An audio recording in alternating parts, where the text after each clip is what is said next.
യേശുവിലേറ്റവും പ്രിയമുള്ള സഹോദരി സഹോദരന്മാരെ, ഇന്നത്തെ വാഗ്ദത്ത വചനം മത്തായി എഴുതിയ സുവിശേഷം 21-ാം അധ്യായം 28 മുതൽ 32 വരെയുള്ള വാക്യങ്ങളാണ്. ഇവിടെ നമ്മൾ കാണുന്നത് ഒരപ്പൻ തൻ്റെ 2 മക്കളെ വിളിച്ച് പറയുകയാണ്, മക്കളെ ജോലി ചെയ്യുവാൻ അപ്പൻ്റെ നമ്മുടെ മുന്തിരിത്തോട്ടത്തിലേക്ക് പോകാമെന്ന് ചോദിച്ചു. ഉടനെ മൂത്തവൻ പറഞ്ഞ് പോകാമെന്ന് പറഞ്ഞു, പോയില്ല. രണ്ടാമത്തവൻ പറഞ്ഞ് ഞാൻ പോകത്തില്ല എന്ന് പറഞ്ഞു, അവൻ പോയി. എന്നിട്ട് തൻ്റെ സഹോദാക്കളുടെ തമ്പ്രാൻ ചോദിക്കുകയാണ്, ഇവരിൽ ആരാണ് അപ്പൻ്റെ ഹിതം നിറവേറ്റിയത്? നിസ്സംശയമായിട്ട് അവർ പറഞ്ഞു, അവർ രണ്ടാമത്തവനാന്ന് പറഞ്ഞു. പ്രിയമുള്ളവരെ, ഇവിടെ കാണുന്നൊരു പ്രത്യേകതയുണ്ട്. പോകാമെന്നവന് പോയില്ല, ഒരു ഫ്രോഡ് ഉത്തരവാണ്.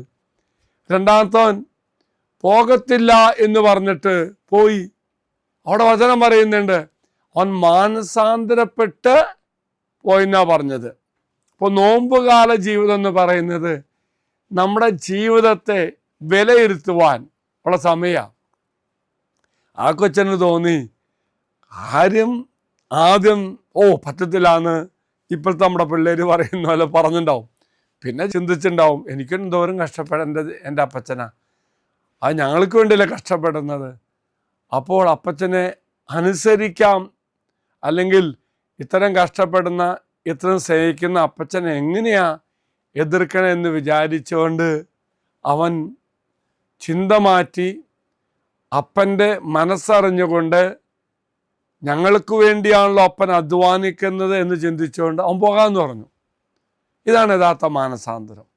പ്രിയമുള്ളവരെ, ആത്യന്തികമായി എനിക്ക് എല്ലാമുണ്ട് എന്ന വിചാരമൊന്നും കാര്യമില്ല. എല്ലാം ഉണ്ടാവുമായിരിക്കാം, പക്ഷേ കൽപ്പന അനുസരിക്കുന്നതിലൂടെ യേശുവിലേക്കുള്ള സ്വയം സമർപ്പണമാണ് ദൈവം ആഗ്രഹിക്കുന്നത്. മറക്കരുത്, നമുക്ക് ദൈവം എല്ലാം തന്നു, അതുകൊണ്ട് എനിക്കിനി ആരും വേണ്ട. പലപ്പോൾ നമ്മൾ അങ്ങനെയാണ്. ആ തന്നതിനെക്കുറിച്ചോ ഒന്നും ഞാൻ അഭിമാനിച്ചുകൊണ്ട് ജീവിച്ചിട്ടൊന്നും കാര്യമില്ല.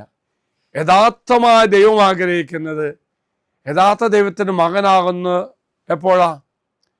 ദൈവത്തോട് സ്നേഹം തോന്നിയിട്ട് കൽപ്പന അനുസരിച്ചുകൊണ്ട് തമ്പുരാനിലേക്ക് തിരിയണം. അതാണ് യഥാർത്ഥ മാനസാന്തരം. പ്രിയമുള്ളവരെ, ദൈവത്തോട് തിരിഞ്ഞുകൊണ്ട് കൽപ്പന പാലിച്ചുകൊണ്ട് ദൈവത്തെ സ്നേഹിക്കുവാൻ, കൽപ്പന പാലിക്കുവാൻ ദൈവം നമ്മെ സഹായിക്കട്ടെ എന്ന് അച്ഛൻ പ്രത്യേകം പ്രാർത്ഥിക്കുന്നു. സിമ്പിളായിട്ട് 2 കാര്യം. ചെയ്യാമെന്നോ ചെയ്തില്ല, അതൊരു ഫ്രോഡ്. ചെയ്യില്ല എന്ന് പറഞ്ഞു, മാനസാന്തരപ്പെട്ടു, വലിയ തെറ്റൊന്നുമല്ല.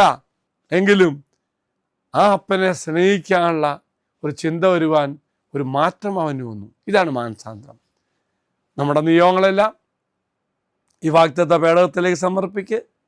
നിങ്ങൾ സമർപ്പിച്ച നിയോഗങ്ങളെല്ലാം അച്ഛനേതാ അൽത്താരയ്ക്ക് സമർപ്പിക്കുന്നു. ദൈവം നിങ്ങളെല്ലാവരെയും അനുഗ്രഹിക്കട്ടെ എന്ന് പ്രാർത്ഥിക്കുന്നു.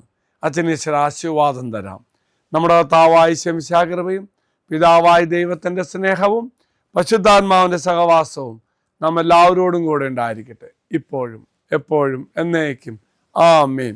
ഒരു നല്ല ദിവസം ആശംസിക്കുന്നു. എല്ലാവരും കർത്താവ് അനുഗ്രഹിക്കട്ടെ. ഈ ചാനൽ സബ്സ്ക്രൈബ് ചെയ്തും മറ്റുള്ളവർക്ക് ഷെയർ ചെയ്തും നമ്മുടെ കർത്താവിൻ്റെ സുവിശേഷ വേലയിൽ നമുക്കും പങ്കാളികളാകാം.